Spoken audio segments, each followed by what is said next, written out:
The massive towers of crystal reached up toward the red sky like fingers trying to grab the stars. They glowed with a soft blue light that pulsed like a heartbeat, casting strange shadows across the marble floors of the great palace.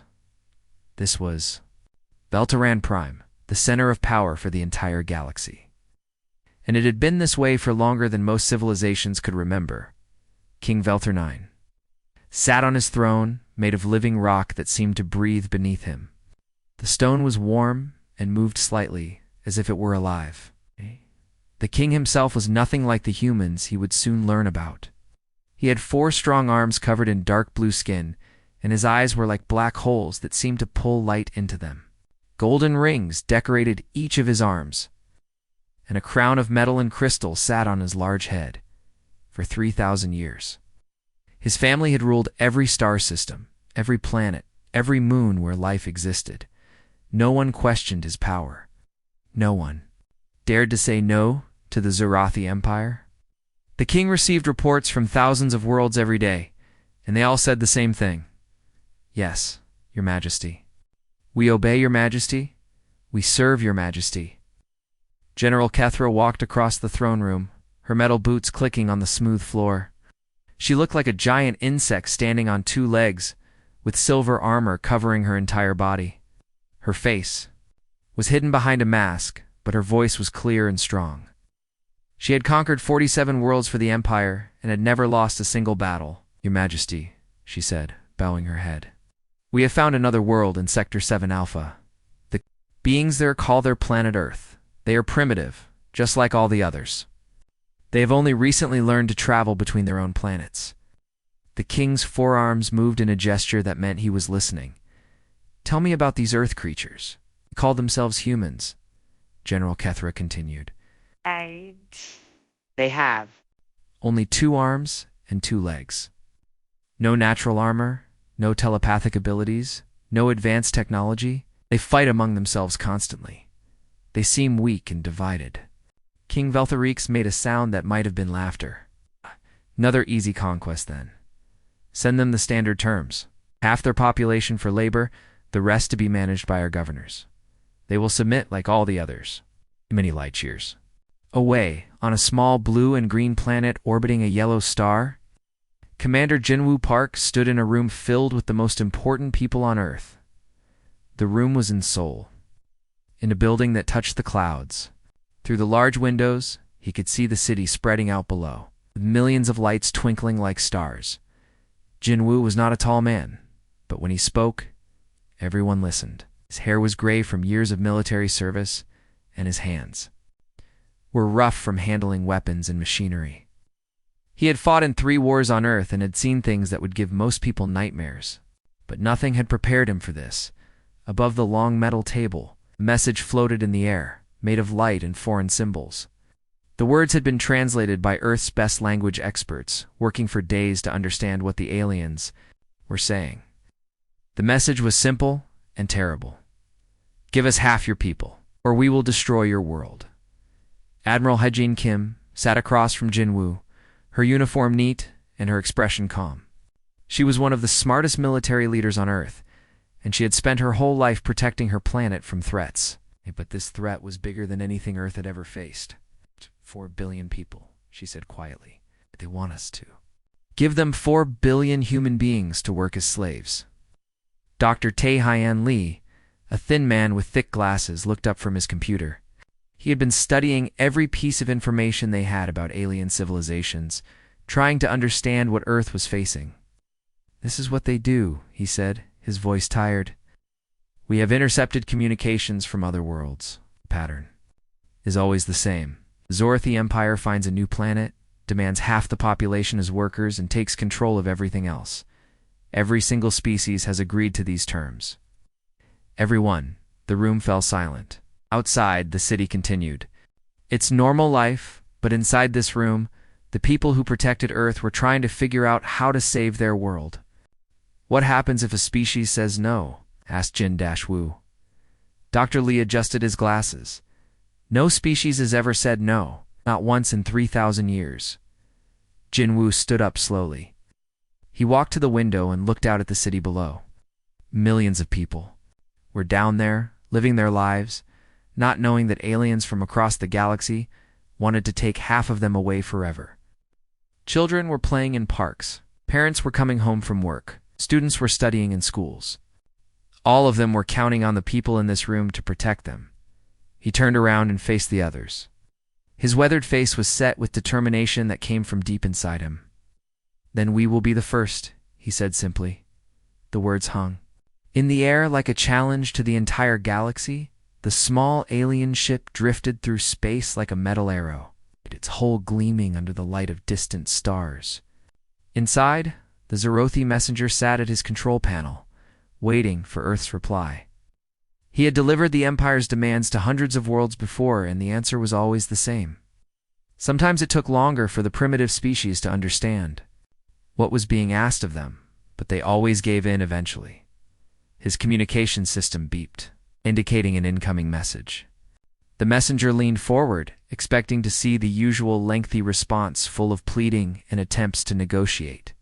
Instead, his screen showed a single word in perfect galactic standard, the universal language used across all civilized worlds. "No." Messenger stared at the screen for a long moment.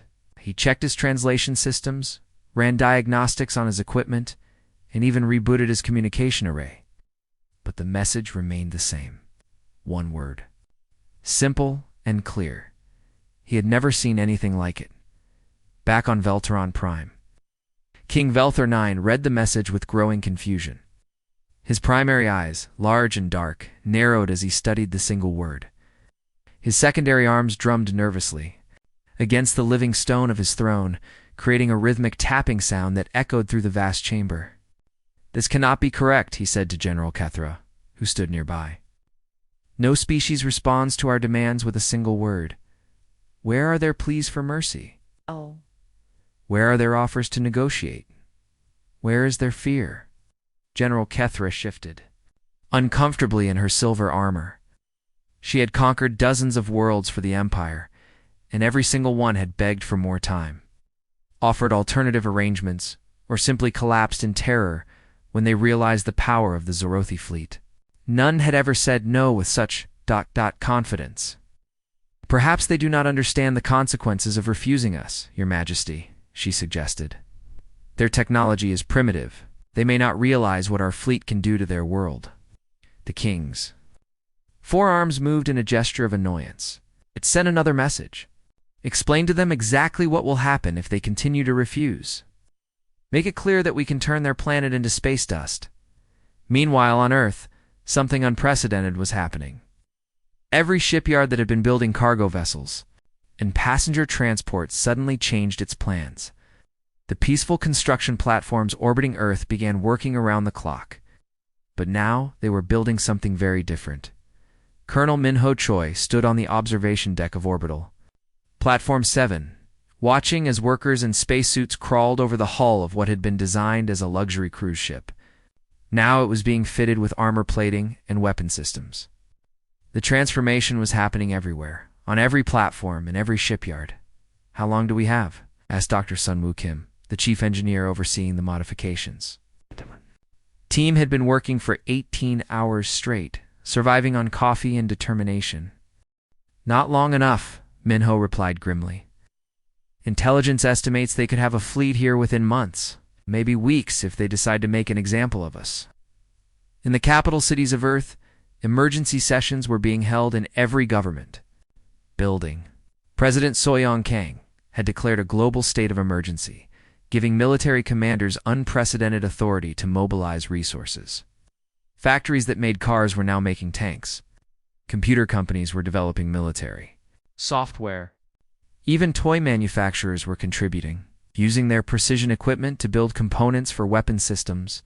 General Seung Min Park stood before a room full of Earth's top military leaders, his weathered face serious as he outlined their situation.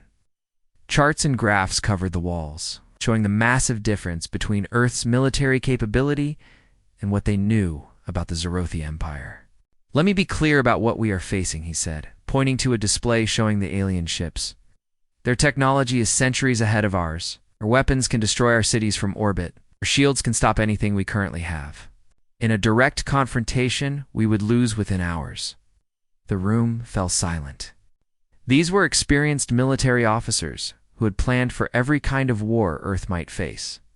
But they had never imagined fighting an enemy from the stars. Jin-Wu, now wearing the uniform of Supreme Commander, stood up from his chair. The promotion had come with a crisis, and the weight of command sat heavily on his shoulders. Every person on Earth was now depending on the decisions made in this room. Then we do not fight them directly, he said simply. We have something they do not expect. We have something no other species in the galaxy has given them. What is that? Asked Admiral Hai-Jin Kim. Gin-Woo looked around the room at the faces of Earth's defenders. These were people who had spent their careers preparing for war, studying every battle in human history, learning from every victory and defeat. Experience, he said. We have been fighting each other for 10,000 years. We know every trick, every strategy, every way one group of humans has ever found to defeat another group of humans. We have fought with sticks and stones, with swords and shields, with guns and bombs, with tanks and aircraft, and nuclear weapons. We have fought in deserts and jungles, in cities and in space, on land and sea and in the air. He paused, letting his words sink in. The Zorathi have been conquering helpless civilizations for 3,000 years. They have never faced an enemy that fights back. They have never met a species that has turned warfare into an art form. They are about to get an education in human military tactics. General Sung-Min Park leaned forward. You are talking about guerrilla warfare on a galactic scale? Jin-Woo nodded. Exactly. We cannot match their technology, but we can be unpredictable. We can be ruthless. We can be everything they do not expect from a species they consider primitive. The transformation of Earth continued at breakneck speed, but now it was guided by a new philosophy. They were not just building weapons to fight the Zorathi Empire. They were preparing to teach the galaxy something it had forgotten was possible. How to say no to a king and make it stick. The stars suddenly bent and twisted as massive shapes appeared out of nowhere. 300 Zorathi warships materialized. In the space near Earth, their dark hulls gleaming like deadly jewels against the blackness. Each ship was the size of a small city, bristling with weapons that could crack planets in half. They had come to punish the upstart humans, who dared to say no to the galaxy's king. Fleet Commander Zethel stood on the bridge of his flagship, looking out at the small blue world that had caused so much trouble. His silver armor reflected the lights of his control panels, and his forearms moved with practiced confidence as he gave orders to his fleet. He had done this many times before. Arrive, demonstrate power, watch the primitive species beg for mercy, then accept their surrender. Deploy the ships in Dominance Formation Alpha, he commanded. Let these humans see the full might of the Zorathi Empire. They will surrender within the hour. The massive fleet spread out in a pattern that had intimidated countless worlds. The largest ships took position at the front, their weapon ports glowing with deadly energy. Smaller vessels flanked them on all sides, creating a wall of metal and firepower that stretched across space like a steel curtain. On the bridge of the CN Incheon, Admiral Hai-Jin Kim watched the alien fleet through her ship's cameras. The human vessel looked tiny compared to the Zorathi warships, like a fishing boat facing an aircraft carrier. Around her, the bridge crew worked quietly at their stations, their faces tense but determined. Admiral, they are moving into attack. Position, reported her tactical officer. Their weapons are charging. Ajin nodded calmly. She had spent months preparing for this moment, studying every piece of intelligence about Zorathi tactics. The aliens always did the same thing. They showed their power, waited for surrender, then moved in for easy victory when their enemies collapsed in fear. All ships execute Pattern 7, she said into her communication system. Make them think we are running away. Across the human fleet, captains received their orders and began to move. To the Zorathi, it looked like panic. Human ships scattered in all directions, some racing toward the outer planets, others diving toward Earth as if seeking protection. The formation broke apart completely, vessels fleeing like frightened animals. Fleet Commander Zethel, watched the human retreat with satisfaction. As expected, these primitives have no stomach for real warfare. Pursue them and accept their surrender when they realize escape is impossible. But Captain Jae-Soon Yoon, commanding the destroyer Busan, was not running away. His ship had moved to the shadow of Earth's moon, where it hung silent and invisible. His crew waited patiently, watching as the Zorothi fleet advanced toward what they thought were fleeing humans. "Sir, the aliens are following our ships exactly as predicted," whispered his tactical officer.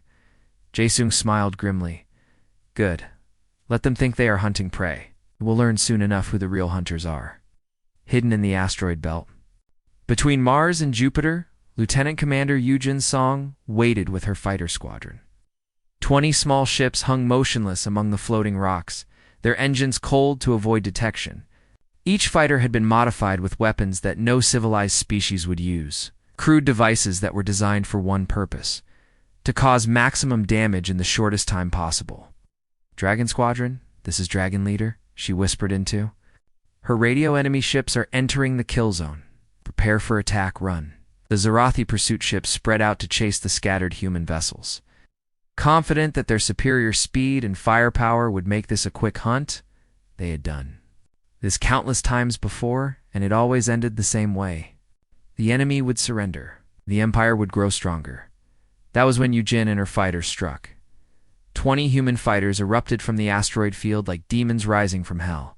But their weapons were not the elegant energy beams used by civilized species.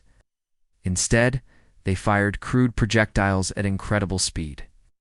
Chunks of metal accelerated to velocities that could punch through any armor.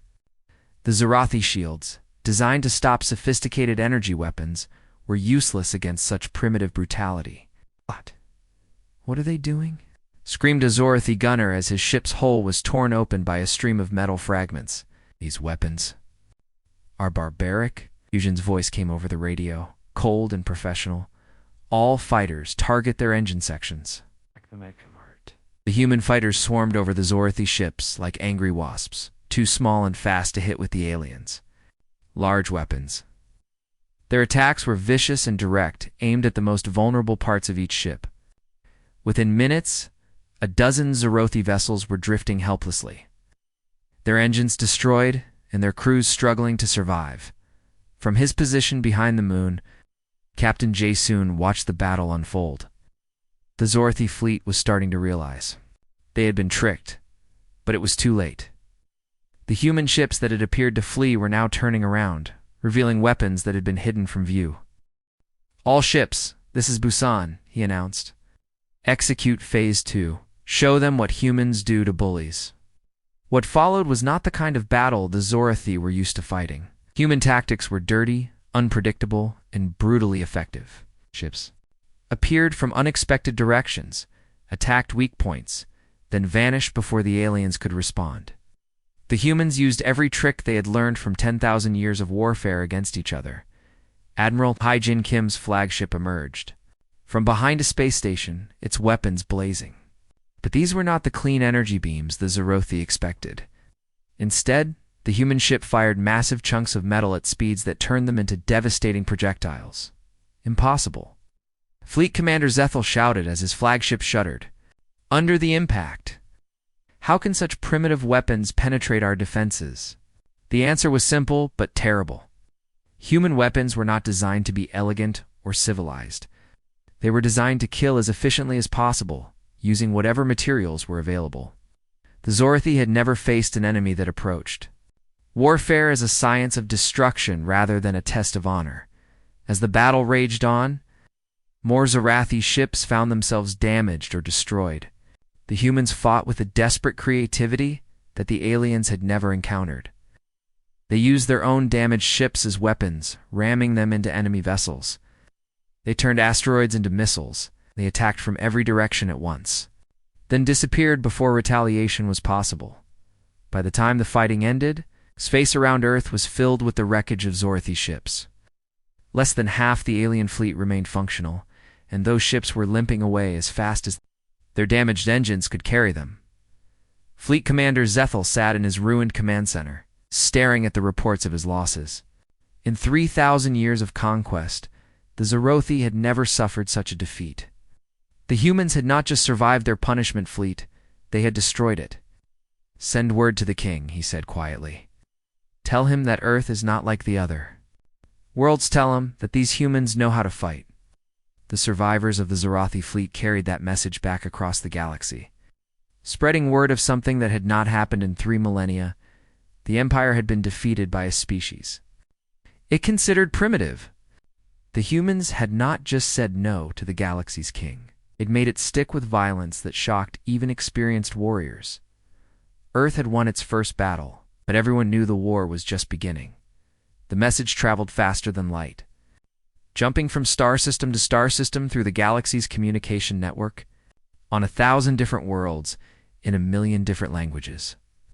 The same impossible news was being shared. The humans had won.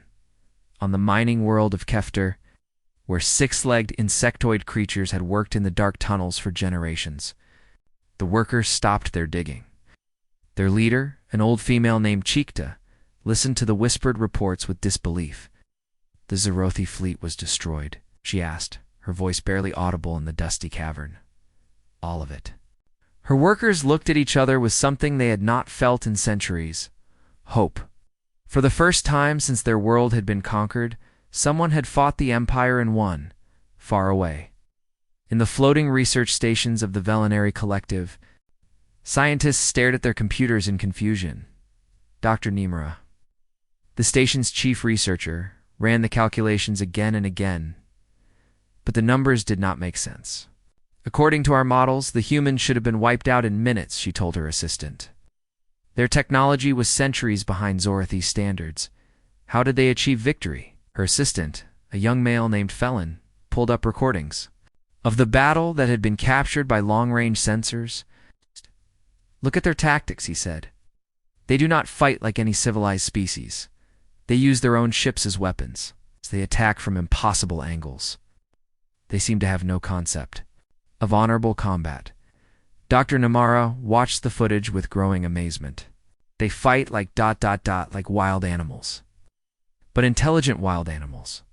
Meanwhile, in the space around Earth, something extraordinary was happening. Captain Donghaeon Yoon stood on the bridge of a massive Zorothi dreadnought, but now human technicians crawled through its corridors like ants exploring a giant's house. His infiltration team had done something that military experts said was impossible. They had captured an enemy capital ship completely intact. The operation had been insane from the beginning. While the main battle raged, Yoon and 50 volunteers had used small stealth ships to approach the Zorothi flagship from behind. They had cut their way through the hull using modified mining equipment, fought through the ship's corridors using weapons designed for close combat, and somehow managed to capture the bridge while the alien crew was distracted by the larger battle. Now, Dr. Yoon-soo Kim and her team of engineers were taking apart every system on the ship, learning secrets that the Zorothi had kept hidden for millennia. She had not slept in 3 days, surviving on coffee and determination as she worked to understand technology that was beyond anything Earth had ever seen. "The power source is incredible," she told Captain Yoon as they stood in the ship's engine room. "It generates more energy than our entire planetary grid. If we can understand how it works..." How long?" Yoon asked simply. "Give me 2 weeks," she replied. "Maybe less. These systems are advanced, but they are not as complex as we thought.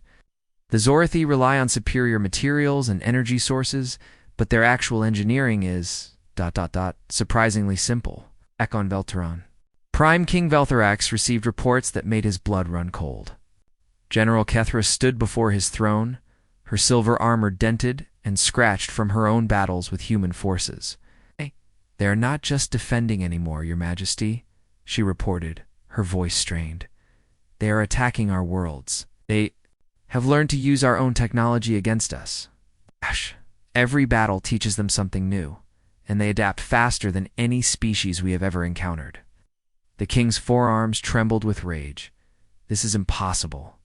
They are primitives. They have only been in space for a few decades?" "That may be true," General Kethra replied carefully, but they have been fighting wars for thousands of years. Their entire history is one long story of conflict and adaptation. They know things about warfare that we have never needed to learn. King Velthorix stood up from his throne, his massive form casting shadows across the chamber. Then we will teach them why we have ruled the galaxy for 3,000 years. Mobilize every ship, every weapon, every soldier in the Empire. We will burn their worlds to ash and scatter their atoms across space. But even as the king gave his orders, human forces were already moving deeper into Zorathi territory. Admiral Hyjin Kim's task force had grown from the handful of ships that had defended Earth into a fleet of hybrid vessels that looked like nothing the galaxy had ever seen. Human engineering had been grafted onto Zorathi technology, creating ships that were faster, more heavily armed, and more dangerous than anything either species had built alone. The liberation of Morden sent shockwaves through the Empire. The slave world had been under Zorathi control for 800 years. Its population of reptilian humanoids working in factories that produced weapons for the Imperial fleet. When Admiral Kim's ships arrived in orbit, the planetary governor had expected to negotiate terms of surrender instead. The humans had simply announced that the planet was free. Commander Wujin Han led the assault on the orbital stations above. Morden, his marines using tactics that confused and terrified the Zorathi defenders. The aliens were used to fighting enemies who valued their own lives above all else. They had never faced soldiers who were willing to die for abstract concepts like freedom and justice. They fight like they are already dead, reported one surviving Zorathi officer. They attack positions that cannot be taken, accomplish missions that should be impossible, and they never retreat even when defeat is certain. Wujin's marines fought through the space stations using techniques learned from urban warfare on Earth. They moved through maintenance shafts, attacked from unexpected directions, and used improvised explosives to destroy defensive positions. When the last station fell, the Zorathi garrison could not understand how they had been defeated by such a small force. On the surface of Morden, the freed slaves looked up at the sky where human ships now protected their world. For the first time in 8 centuries, they were free to govern themselves. Dr. Velkoth was a planet's senior scientist, sent a message that was broadcast across the galaxy. The humans have done something that we thought was impossible. They have broken the chains that bound us to the Empire. If they can free Morden, perhaps they can free us all. The message was heard on 1,000 worlds, and for the first time in 3 millennia, the subjects of the Zorathi Empire began to believe that their long night of slavery might finally be ending. But King Velthorix was not finished. His rage had grown into something cold and terrible, and he was preparing to unleash the full might of his empire against the small blue world that had dared to challenge his authority. The real war was about to begin. The crystal towers that had stood for 3,000 years were now broken spears reaching toward a blood-red sky. Smoke rose from their shattered peaks, and the light that had once pulsed through them like a heartbeat was gone forever. The great palace of Velteron Prime, center of the mightiest empire the galaxy had ever known, lay in ruins. Human dropships fell through the smoky air like metal raindrops, their engines roaring as they landed in the palace courtyard. Soldiers in battle armor poured out of the ships, their weapons ready, but there was no one left to fight. The final battle was over. Supreme Commander Jinwoo Park walked slowly through the wreckage of the throne room, his boots crunching on pieces of broken crystal. His armor was dented and scorched from 3 years of war, and his face showed the weight of every decision he had made. Around him, the walls that had once displayed the power of the Zorathi Empire were cracked, and falling in the center of the destruction lay King Velthorix, his massive body still and silent. The alien ruler's forearms were spread wide, as if he had been trying to embrace his falling empire in his final moments. His crown of metal and crystal lay shattered nearby, its pieces scattered like broken dreams. Jinwoo felt no joy in this victory. He had seen too much death, too much destruction. The war that had started with a single word, no, had consumed entire star systems and cost millions of lives. The galaxy was free, but the price had been terrible. "Sir," said Captain Minho Choi, approaching carefully. Admiral Kim is requesting orders. What do we do now? Before Jinwoo could answer, Admiral Haijin Kim's voice came through his communication device. She was aboard her flagship, which orbited the ruined world above them. Commander, we have a situation, she reported. Every species in the galaxy is watching us. Their representatives are asking the same question. Are we going to take the king's place? Are we going to become the new rulers of the galaxy? Ginwoo closed his eyes for a moment. This was the question he had been dreading since the war began. Throughout history, when one empire fell, another always took its place. The strong ruled the weak, and the cycle continued forever. That was how the galaxy worked, but maybe it did not have to work that way anymore. His communication device crackled. With another voice, President Sa-Young Kang was speaking from Earth, her words reaching across the light years to this broken throne room. Ginwoo, she said softly, the whole galaxy is waiting to see what we will do. They expect us to become the new kings. They think that is what victory means. Ginwoo looked around at the ruins of absolute power. The throne of living stone was cracked in half, its warm glow extinguished forever. For 3,000 years, this room had been the center of fear and oppression. Every species in the galaxy had knelt before this throne. Then let us give them something they have never seen before, said quietly. 1 month later, most important meeting in galactic history took place aboard the CNS Sol, human battleship orbiting the former throne world. Representatives from hundreds of species gathered in the ship's largest conference room, their different forms creating a rainbow of colors and shapes that had never been seen in one place before. There were the insectoid workers from Kefter, their 6 legs, clicking nervously on the metal floor. The reptilian scientists from Morden sat next to the floating gas beings from the outer rim. Creatures that breathed water shared space with beings made of living crystal. All of them had one thing in common. They had been slaves of the Zerathia Empire, and now they were free. Dr. Taehan Lee stood at the front of the room, his thin form dwarfed by some of the massive alien representatives.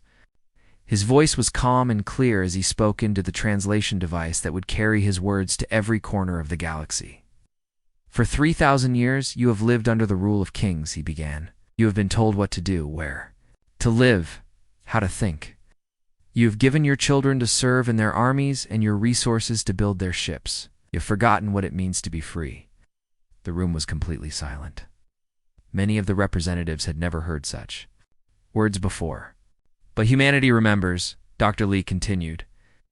We remember because we have never been slaves. We have never bowed to kings who claimed the right to rule us simply because they were strong. When the Zorathi demanded our submission, we said no. Not because we were brave, but because we had forgotten how to say yes to tyranny. He paused, looking around the room at faces that showed hope and fear in equal measure. Today, we offer you something that has never existed in this galaxy before, the right to rule yourselves. The Galactic Liberation Accord does not create a new empire with new masters. It creates a confederation of free worlds where each species decides its own fate. The document was presented on a table in the center of the room. It was not written on the traditional crystal tablets used for galactic treaties. Instead, it was printed on simple paper, in the languages of every species present, one by one. The representatives came forward to sign. Some signed with hands, others with tentacles, claws, or energy projections. Each signature was a declaration that their world would never again bow to a galactic king. When the ceremony was over, Rebel Haijin Kim stood on the bridge of her flagship, watching as the human fleet prepared to leave. Other species were asking them to stay, to help govern this new confederation. But the humans had made their choice.